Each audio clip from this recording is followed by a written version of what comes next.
ప్రకృతి అందించిన సహజ సిద్ధ వయాగ్రా ఓ చరిత్రగా మిగిలిపోనుందా?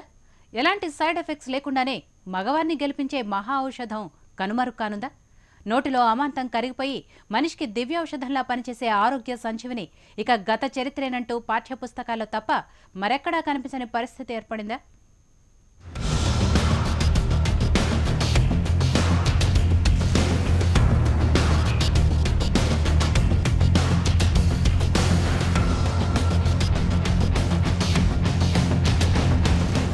ఆ స్పీడుకు బ్రేకులు లేవు, ఆ జోరుకు కళ్ళెం వేయలేవు. కాస్త రుచి చూస్తే చాలు గుర్రమెక్కాల్సిందే. ఆ రాత్రి మీరే విన్నర్. వయాగ్రాలను తలదన్నేలా మీలో హై వోల్టేజ్ పెంచే మహా ఔషధం మరేదో కాదండి, తాటి బెల్లం. సామాన్యుడి వయాగ్రా సమస్యల సుడిగుండంలో పడింది.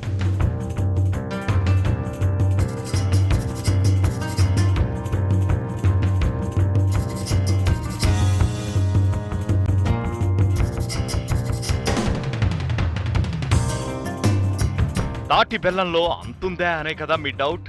నిస్సందేహంగా 100% తాటి బెల్లం తరువాతే మరే ఇతర ఔషధమైనా, ఇంగ్లీషు మందులైనా.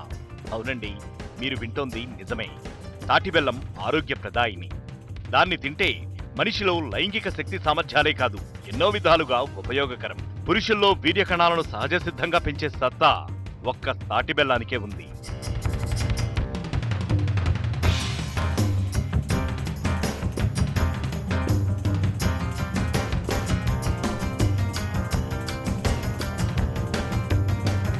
తాటి బెల్లం తింటే మగవారిలో శుక్రనష్టం నివారించడం ఖాయం. అంతేకాదు, పైత్యాన్ని హరించి దేహ దారుఢ్యాన్ని పెంపొందిస్తుంది. గర్భిణీలు తాటి బెల్లం తింటే పుట్టబోయే బిడ్డతో పాటు తల్లికి సంపూర్ణ ఆరోగ్యం గ్యారంటీ. అంతేకాదండోయ్, మనిషిలో అతిమూత్ర వ్యాధిని నివారించడంలో తాటి బెల్లం దివ్యౌషధంలా పనిచేస్తుంది.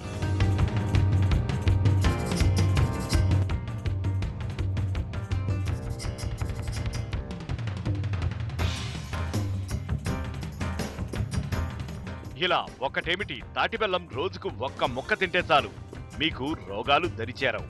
ఇంతలా ఉపయోగాలు ఉన్న ఈ తాటి బెల్లం మరికొద్ది రోజుల్లో కనుమరుగు కానుంది. ఇప్పటికే ఈ పరిశ్రమపై ఆధారపడ్డ వేలాది మంది తయారీ బట్టీలు వదిలేసి నష్టాలు భరించలేక వ్యవసాయ కూలీలుగా మారారు.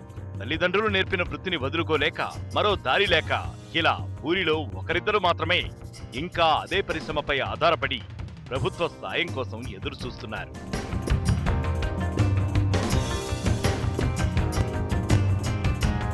చిన్నప్పటి నుంచి ఈ వృత్తి అలవాటు అయిందండి. మా నాన్నగారు నేర్పింది. దీనికి అదంతా అభివృద్ధిలోకి తీసుకొచ్చండి. మా గవర్నమెంట్ మమ్మల్ని కూడా ఒక గుర్తింపులో తీసుకొచ్చి ఏమంటే మాకు కూడా కొంత న్యాయం చేస్తారని మేము అనుకుంటున్నామండి.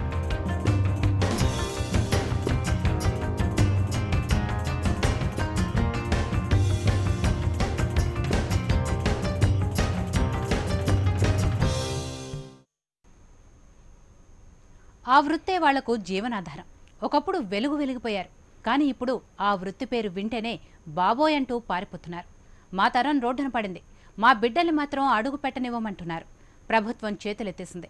ఆక్సిజన్ అందించాల్సిన ఫెడరేషన్ అంపశయ్యపై పడింది. మరి ఈ పరిశ్రమను ఆదుకునే నాథుడెవరు?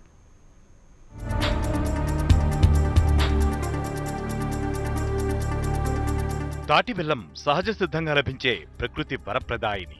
గీత కార్మికులు తమ వృత్తిలో భాగంగా ఎంతో శ్రమిస్తారు. ఇదిగో ఇలా కల్లు గీతకు బయలుదేరిన కార్మికుడు తాటి చెట్టు ఎక్కి ఓ మట్టి కుండను చెట్టుకు తగిలిస్తున్నాడు.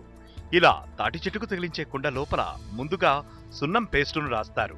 అలా సున్నం పేస్టు రాసిన కుండలో తాటికల్లు చేరడం వల్ల తాటికల్లులో సహజంగా ఉండే ఆల్కహాల్లో సున్నం కలవడం వల్ల ఆల్కహాల్ శాతం పూర్తిగా తగ్గిపోతుంది. మరుసటి రోజు కుండను దించి అందులో ఉన్న ద్రవాన్ని బయటకు తీస్తారు. ఈ ద్రవాన్నే నీరా అంటారు.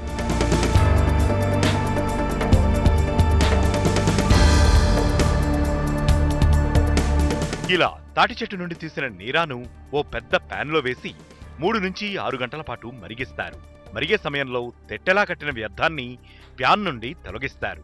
పాకం చిక్కబడుతున్న సమయంలో కొద్దిగా కొబ్బరి నూనె వేస్తారు. ఇలా కొబ్బరి నూనె వేయడం వల్ల తాటి బెల్లం త్వరగా గట్టిపడుతుంది.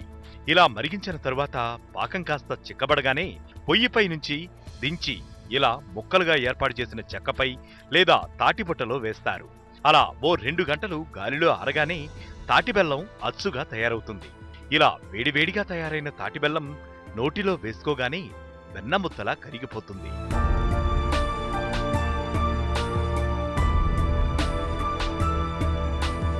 ఈ తాటి బెల్లం చాలా అద్భుతంగా ఉంటుందండి. తింటే చాలా తీయగా ఉంటుంది. ఇది ముఖ్యంగా పురుష పొంగోలు పాలిట నిజంగా ఒక వయాగ్రాగా చెప్పవచ్చు అండి. ఎందుకంటే ఇప్పుడు చాలామంది ఇంగ్లీష్ మెడిసిన్స్ వయాగ్రాలు వాడి సైడ్ ఎఫెక్ట్లకు గురై ఎంతో బాధపడుతున్న విషయాలు అందరికీ తెలిసిందే.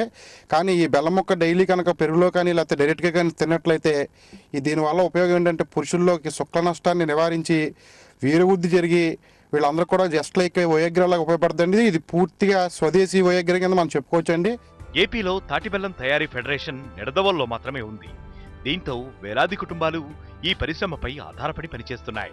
పశ్చిమ గోదావరి జిల్లాలోని చాగల్లు, కొవ్వూరు, పెదవేగి, దేవరపల్లి, గోపాలపురం, భీమవరం, వీరవాసరం, తణుకు మండలాల్లో తాటిబెల్లం తయారీ పరిశ్రమ ఓ వెలుగు వెలిగింది. కానీ ఇప్పుడు నిరాదరణకు గురవుతోంది.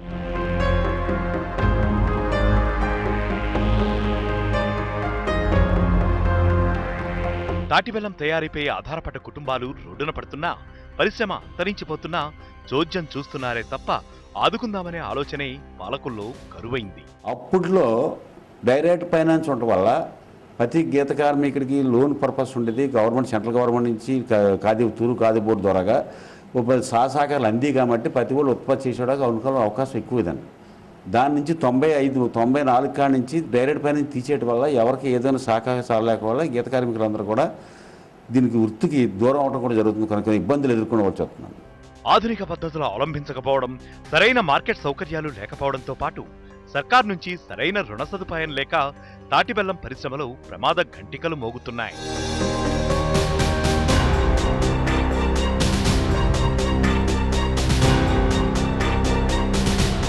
కలియుగ వయాగ్రా కనుమరుగవుతోంది.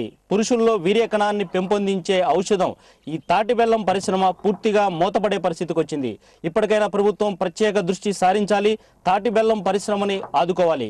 కెమెరా పర్సన్ ప్రసాద్తో శేషు HM టీవీ, నిడదవోలు నుండి.